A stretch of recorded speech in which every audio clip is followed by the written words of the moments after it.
All right, one of the things that students have a hard time understanding is the difference between discrete and quantize.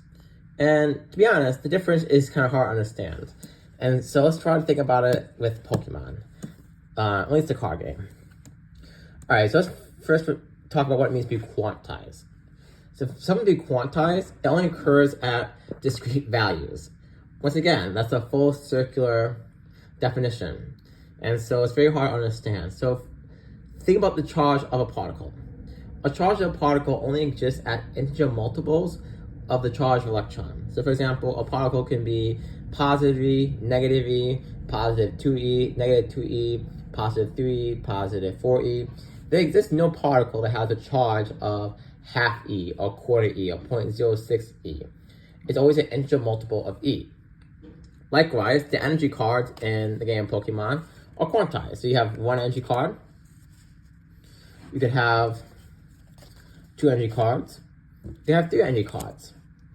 But there exists no 1.5 energy cards, right? You can't have 1.5 or 1.25 or 2.4 energy cards. Either have 1, 2, or 3. That's what it means for energy value to be quantized. That there's some integer value of it. All right. So once again, there's no half energy cards in the game Pokemon. You have one energy card, 2, or 3. It's never going to be an attack on a Pokemon. It's going to be an energy symbol and a half, or an energy symbol and a quarter, right?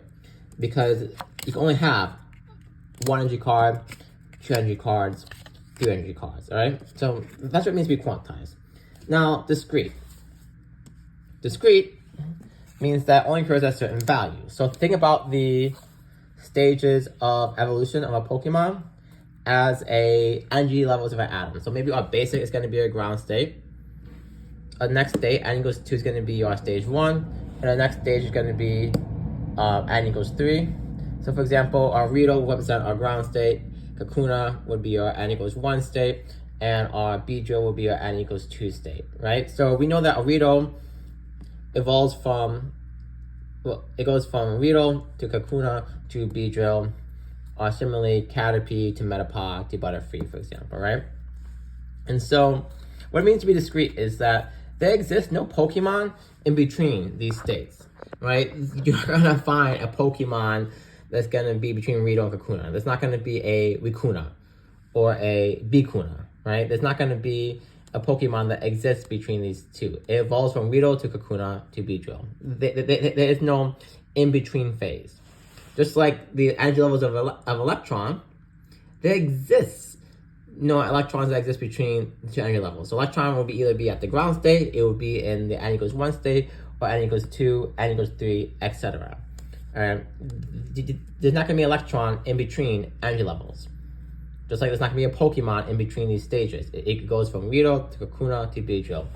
Just like you go from Ghastly to Haunter, and then to your personal favorite to many, Gengar, right?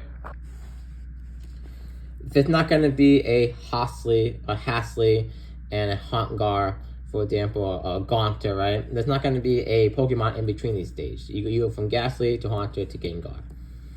And the energy levels of an atom is actually quantized too. It takes down discrete values.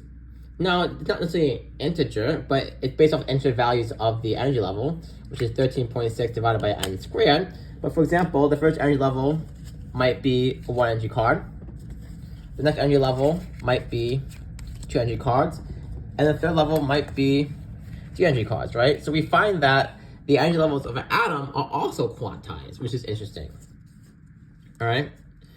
And so hopefully that kind of helps explain the difference between quantization, which is like having integer multiples, and discrete, which means it only occurs at set values or set stages, for example. Awesome.